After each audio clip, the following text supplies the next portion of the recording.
York, do you want to see another investigation of Hillary and Bill Clinton? Because in the Durham report, John Durham wrote that while they were pursuing Trump, they made no effort to investigate the claim that Hillary Clinton was taking money from foreigners for her Clinton Global Initiative and the Clinton Foundation. They not only did investigate her like they did President Trump, they gave her campaign a defensive briefing.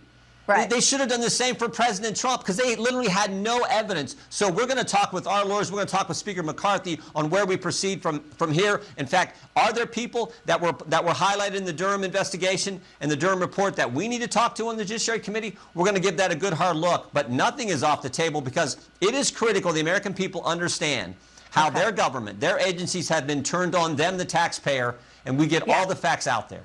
Wow, huge news here. It looks like Republicans are taking a brand new, never been tried before approach of, and I hope you're sitting down for this, launching an investigation into Hillary Clinton. Who could have possibly seen this coming, other than, of course, anyone who's been alive for the last 2 decades? And look, I'll be the first person to say it. I just don't see how Hillary Clinton's presidency survives this. I don't know how she can endure yet another investigation and still retain the trust and confidence of the American people. What's that? Oh, she's not the president? Oh, she's not even in politics anymore?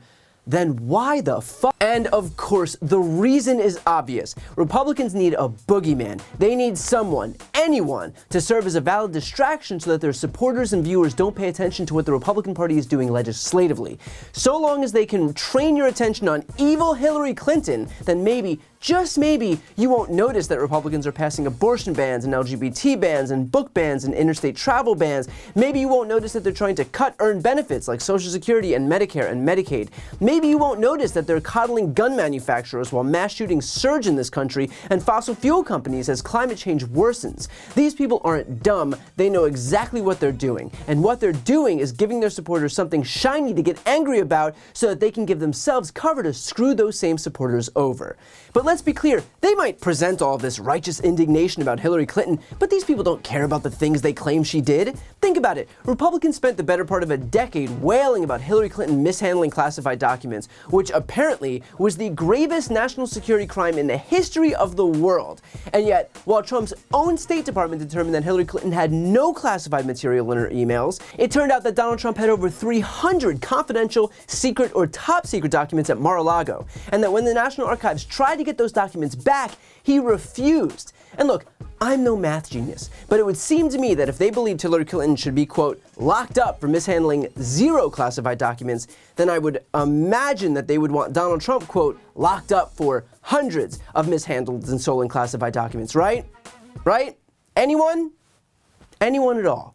So again, what's clear is that just like this was never about stolen documents or any legitimate grievance with Hillary Clinton back then, it also isn't about any legitimate grievance now. It is solely because they need a boogeyman. They need fodder for political attacks because let's be clear, they've been doing this for a long, long time. In fact, remember the whole Benghazi situation for which Hillary Clinton was named public enemy #1? Turns out that Republicans weren't so much interested in Benghazi as they were tanking her poll numbers before the election. And don't take my word for it, here's Kevin McCarthy admitting as much. Everybody thought Hillary Clinton was unbeatable, right? But we put together a Benghazi special committee, a select committee. What are her numbers today? Her numbers are dropping. Why? Because she's untrustable. But no one would have known any of that had happened had we not fought and made that happen. It was about sinking her poll numbers, as explained inexplicably by Kevin McCarthy himself. Just more proof that even a decade ago, Kevin McCarthy was as dumb as he is today. What's most incredible here is that while Republicans ran on their big promises to help tackle inflation and lower the price of gas, kitchen table issues because they're in touch with the American people, once they actually took power in the House, they didn't lift a single finger to do any of that. Instead, it's been bogus investigation after bogus investigation. I mean, hell, they spent months investigating Hunter Biden, and you know what they found? Nothing. Here's the New York Times headline. House Republican report finds no evidence of wrongdoing by President Biden. After months of investigations and many public accusations of corruption against Mr. Biden and his family, the first report of the premier House GOP inquiry showed no proof of such misconduct. They are wasting time and money because they're not interested in passing popular legislation, and so instead, they're just going to open probes from here to the end of the earth into people who are private citizens. Hunter Biden is not in the government. Hillary Clinton is not in the government. And yet they want to spend years of time and millions of taxpayer dollars investigating these people anyway, because that's how badly they need a boogeyman. So when you work your asses off at your jobs and you see how much money gets taken out in taxes, remember that Republicans want to use your hard-earned tax dollars to open the umpteenth investigation into Hillary Clinton. I'd ask if you think that it's worth it, but I already know the answer. And of course, when Republicans aren't squandering their time and your money on useless investigations, they're also trying to prevent the people whose actual job it is to do investigations from doing their jobs. So we have to exercise our authority, the power of the purse, to limit what the federal government, what the FBI and the Justice Department are doing to the American people. So that appropriations process is underway now. When will we see a bill that actually cuts back on funding for the FBI? Speaker McCarthy and Republicans are committed to doing all 12 appropriation bills that fund the government over the next several months. I think the first one will be coming out in a couple of weeks. We've been meeting with the appropriation staff, our staff on Judiciary Committee, to work on how we can limit money, American tax dollars, being used in these ways. Yep, that's right. From the same party that wailed for months and months and months about how the Democrats want to defund the police, comes an effort to actually defund the police. Why? Because Republicans are angry that certain members of law enforcement had their security clearances revoked for endorsing the events of January 6th, as if that's okay. And because Republicans' entire identity is predicated on their fealty to Donald Trump now, they all have to pretend that January 6th was warranted. And so now they're putting on a show and pretending to be angry that the FBI isn't putting up with people who quite literally supported an insurrection into our own government. I mean, my God, this is so fucking stupid. I legitimately do not understand how these people can look at themselves in the mirrors.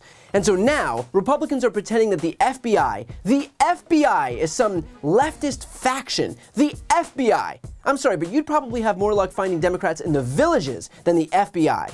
And yet, that's how far the Overton window has shifted in the GOP.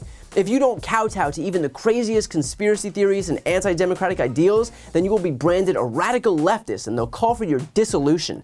And if you think they have any shame, the fact that the anti-defund the police party is now demanding that the police be defunded should answer that question pretty adequately. All of which is to say, these are deeply unserious people who do not deserve power. And even in instances where they're given moderate power, like they have in the House, they abuse that to a dangerous extent. Right now, Republicans are pushing us toward default because they've decided that the full faith and credit of the United States would be a nice little bargaining chip for them to use to extract far-right concessions. And so even as the U.S. is pushed closer and closer toward default, something that has never happened in the history of this country, and something that would crater our economy for literal years if it did happen, still Republicans are barreling forward because they do not care. They are grossly unqualified to hold positions of power. They are bad for jobs, bad for the economy. They have unpopular policies, and their positions are so extreme that the party is unrecognizable even to their fellow Republicans. To give these people power is to gamble with our future, and that is not something that anyone should be willing to do, regardless of which side of the aisle that you're on. Before you go, if you enjoyed this video and want to see more, please make sure to subscribe to my channel. You can click the thumbnail right here on this screen. And if you want to support my work even further, the best way is to subscribe to my podcast, No Lie with Brian Tyler Cohen. There you can check out my interviews with major players in the world of politics, including President Biden, Vice President Kamala Harris, Pete Buttigieg, Elizabeth Warren, Katie Porter, Jamie Raskin, and so many more. Plus other interviews that live exclusively on the podcast. That link is also right here on this screen, or just search No Lie with Brian Tyler Cohen wherever you listen to podcasts.